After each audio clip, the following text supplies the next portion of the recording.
Showbiz fanatics, Alden Richards, sa ganitong paraan nga niya, pinrotektahan ang isang Miss Catherine Bernardo laban sa mga fake news at mga fake na lumalabas ngayon. Ang lahat na yan. But before that, if you haven't subscribed yet to my YouTube channel, please don't forget to like, share, and subscribe at hit mo na rin ang notification bell for more showbiz updates. Bago tayo magsimula sa ating updates for today's video, of course, nais ko po muna magpasalamat sa lahat ng mga legit viewers, subscribers, sang lahat ng mga legit na nagmamahal at sumusubaybay sa ating mga videos. Thank you so much.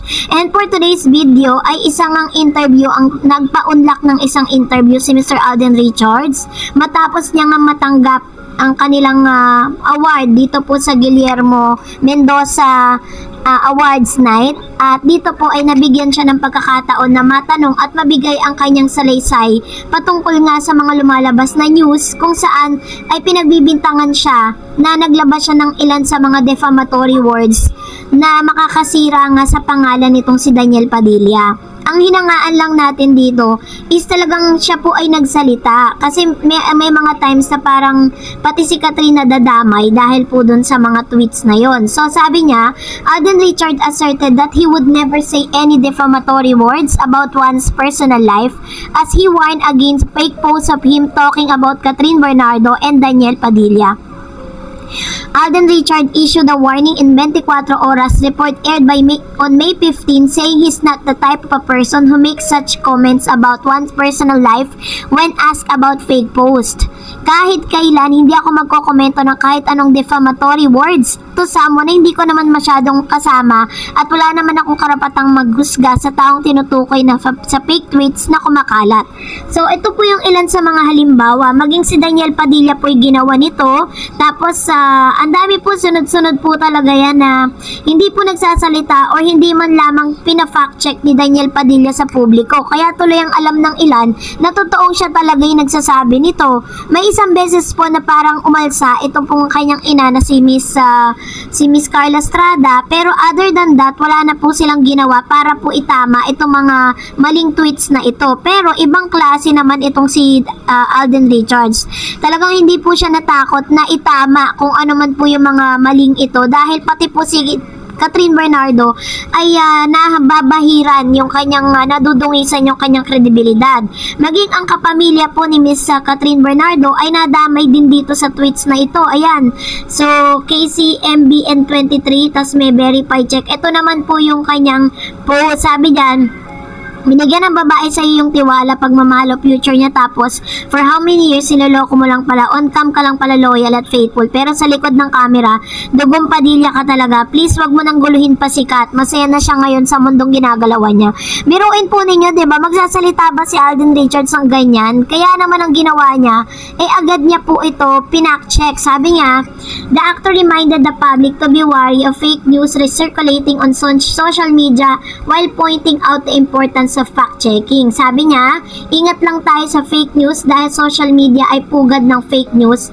Not until ang mga official accounts sa mga artista ang nag-post kumakalat na di umano'y huwag nating paniwalaan. Nag-fact check muna tayo bago mag-call ng judgment. Sabi niya, be careful sa fake news because of social media is the nest of fake news. Not until the actor's official account made the post, let's not believe this fake post. Practice fact-checking before making any judgment. So ito yung kanyang paalala, lalo-lalo na sa lahat ng mga fans po ni Catherine, ni Daniel at ng Nick Alden Richards. Ang kinagusto lang talaga natin sa kanya is tumayo siya sa katotohanan.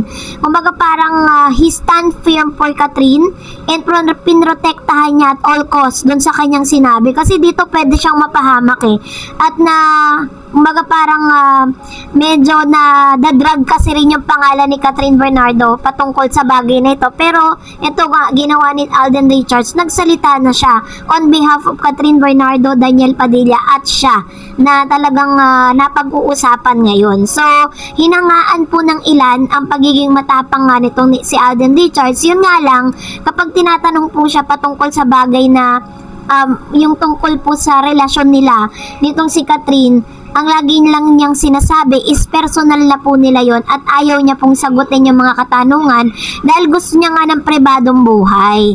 Pero sa nakikita natin ngayon pa lang, ito yung isang bagay, no, hindi ko lang kino-compare, pero ito yung isang bagay na ginawa ni Alden Richards na hindi nagawa ni Daniel Padilla for Catherine. 'Di ba? So, kayo po, ano po ang inyong saloobin patungkol sa bagay na ito?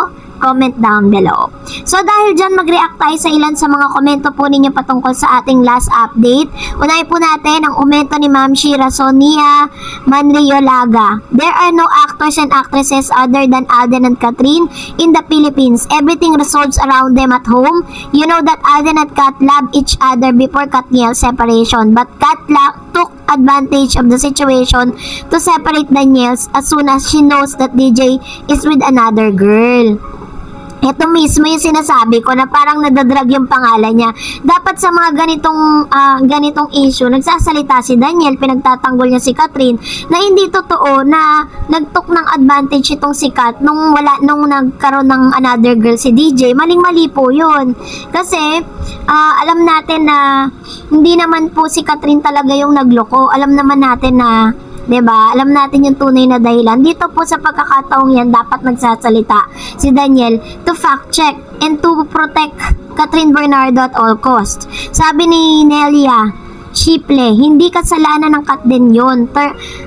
Dahil hindi sila nag-proclaim sa kanila noon, inihalal sila at legit yon. Hindi nila hiningi yon, sabi niya. They were proclaimed as box office king and queen, Philippine movie. True naman, di ba? Wala po silang kasalanan dun. Dahil tumatanggap lang sila ng award at hindi naman po nila binayaran yung mga tao dun para ibigay sa kanila yung titulo na yon. Di ba? Just so happy na talagang kasama sila sa mga awardan. Sabi ni Anastasia Malabo, hay nako, sinako, kung naghahabol sila ng award, ibigay na lang nila Kat sa kanila kung may award sila na di naman para sa kanila, para masaya sila.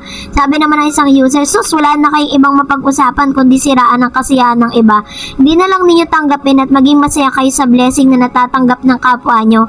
Dami nyong alam. True! Arang sa tingin ko, konting kibot lagi pong isinisisi nila sa Kat din. Lagi po nilang nasisilip, 'di ba? Parang hindi na sila natuwa kung ano man yung nare-receive ng kapwa nila, 'di ba?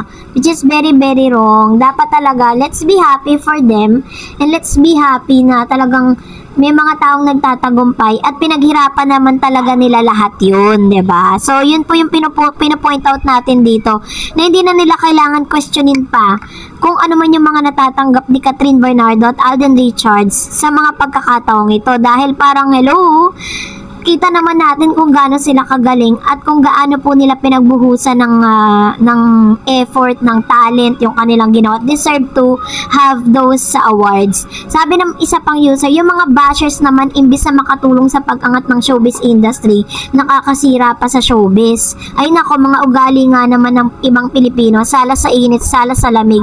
Good luck sa inyo mga bashers. Binabash nyo na nga si Catherine at Alden. Lahat naman doon sa gabi ng parangal, deserve ng parangal. True, 'di ba? Pero si Alden at si Catherine lang talaga yung nakita nila. Dahil bakit daw si Alden at si Catherine, dapat daw si Ang Dong yan daw ang binigyan ng ganong award. Sabi pa, mga bashers kasi walang magawa, inggit na inggit. Hindi siguro makatulog, di nila matanggap. Hanggang ngayon 6 months di pa rin makamove on. Atakin sana sila sa high blood. Sabi ni Mr. Arnel Sayosa. Ayun.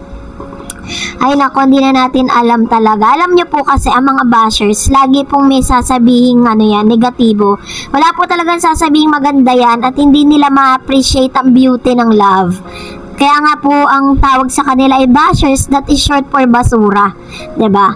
And sabi pa ni Miss Luz Basherto, ibinigay yon award kay Kat din, sila ang karapat dapat. Hindi nila kasalanan, sila ang hirang queen and king and queen. Tapos sabi naman ni Winnie Kamau, they look good together. Ayan. Thank you po sa inyong mga komento. Ayan, salamat po sa inyong palagiang panonood. At kung hindi pa po kayo nakapag-like, nag-share, subscribe sa channel na ito, please don't forget to like and subscribe, and please don't forget also to follow my Facebook page, Dar Eds TV. God bless everyone.